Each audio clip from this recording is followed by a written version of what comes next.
This is Jack, the trailer studio, right here in Florida, and it's a cold day in Florida. But we got a special for you today. We got Jessica McCune. She's going to tell us a healing story. My friend Jack Copeland is interested in stories that heal, and within the National Storytelling Network there is a Healing Story Alliance with a commitment to stories that unite us one to another, connect us to each other, and this is a healing story from the book The Magic Orange Tree by Diane Wolkstein. The Magic Orange Tree is a collection of stories from Haiti. Diane traveled to Haiti and with the permission of the Haitians collected these stories, and this one is called One My Darling.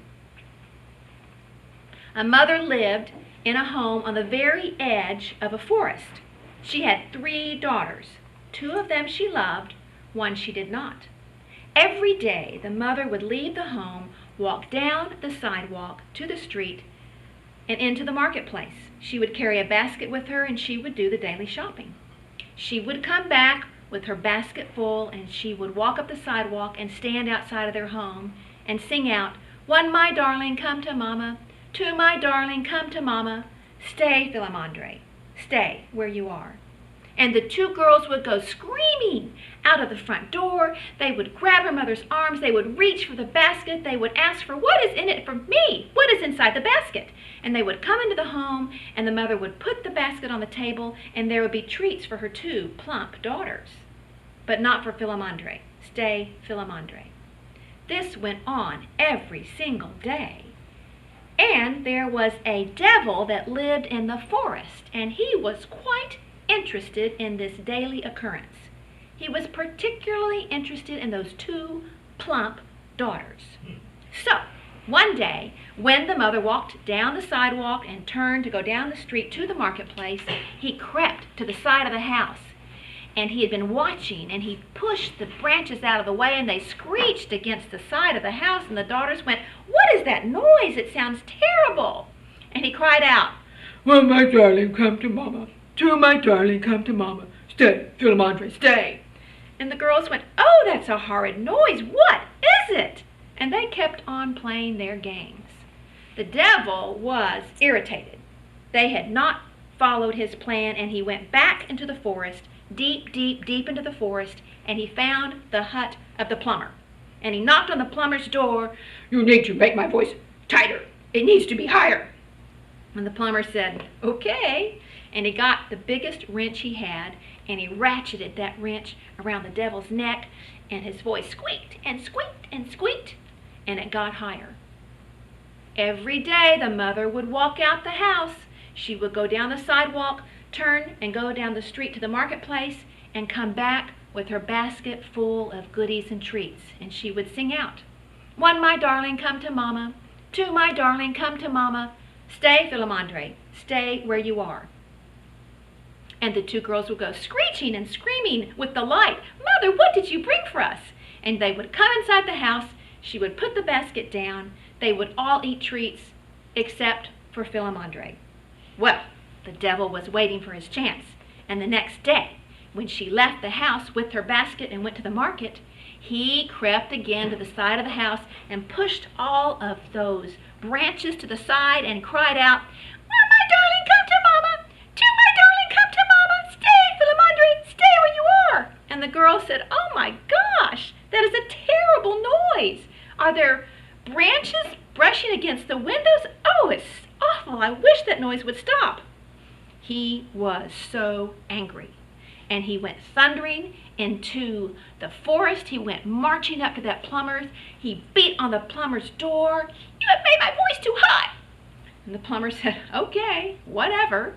And he took that huge wrench and he just turned it 1/4 turn the opposite way.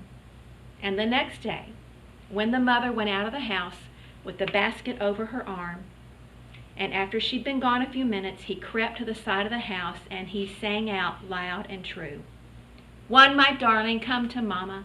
2 my darling, come to mama. Stay, Philemondre. Stay where you are." And those 2 girls went screaming out the front door, and he took one under one elbow and the other one, and they were screaming and kicking, and he ran into the forest. Philemondre did not know what had happened. Usually they all came inside the house. She waited, and it wasn't long before she heard again. 1, my darling, come to Mama. 2, my darling, come to Mama. Stay, Philemandre, stay where you are. Nothing happened. 1, my darling, come to Mama. 2, my darling, come to Mama. Stay, Philemandre, stay where you are. Nothing happened. This had never happened to the mother. Her children were not disobedient. 1, my darling, come to Mama. 2, my darling, come to Mama. Stay, Philemandre, stay where you are. And she heard, 1 cannot come to Mama. 2 cannot come to Mama. Philemandre will stay. Stay where she is. And the mother came running into the house. Philemandre didn't know what had happened. She went running back outside. Some neighbors said they had seen the devil carrying off her daughters into the forest. She went screaming into the forest, and that was the last anyone ever saw of Philemandre's mother. Philemandre didn't know what to do. She was all alone. Within a day or two, there was nothing in the house, and so she went down the sidewalk and followed the road to market. She could sew, and she found a tailor shop where she started mending. She had beautiful stitches, and it wasn't long before the queen heard of the tailor with the new apprentice with the beautiful stitches. And this story should sound familiar. The queen was enchanted with Philemandre. She had a son. He was a prince. And the prince fell in love with Philemandre. And they married. And Philemandre lived in the palace. She had servants. And one day, one of the servants said, Philemandre, there is an old beggar woman that comes to the kitchen door, and she sings a song with your name in it. Philemandre said, when does she come? Oh, I tell her to go away. We shoo her away, but she comes and she sings this song with your name in it. I just thought it so unusual. Philemandre flew down the stairs in the palace, flew through the palace to the kitchen, and went to the servant's entrance in the kitchen, and she looked out, and there was an old beggar woman with branches in her hair, bird droppings. She was filthy, and she brought her in. And the staff wanted to shoo her away, and she said no. And they bathed her and cleaned her, and Philemandre combed her hair and shampooed it and got all the branches out of it. And she sang, 1 cannot come to Mama, 2 cannot come to Mama. Stay with Philemandre. Stay. Obviously, this is a Cinderella story. There are Cinderella stories from 14 to 15 cultures, different centuries, all over the world. Our stories are the same. There are stories of survival, and they show us the way. Thank you, Jessica. And it's Jack. Bye now.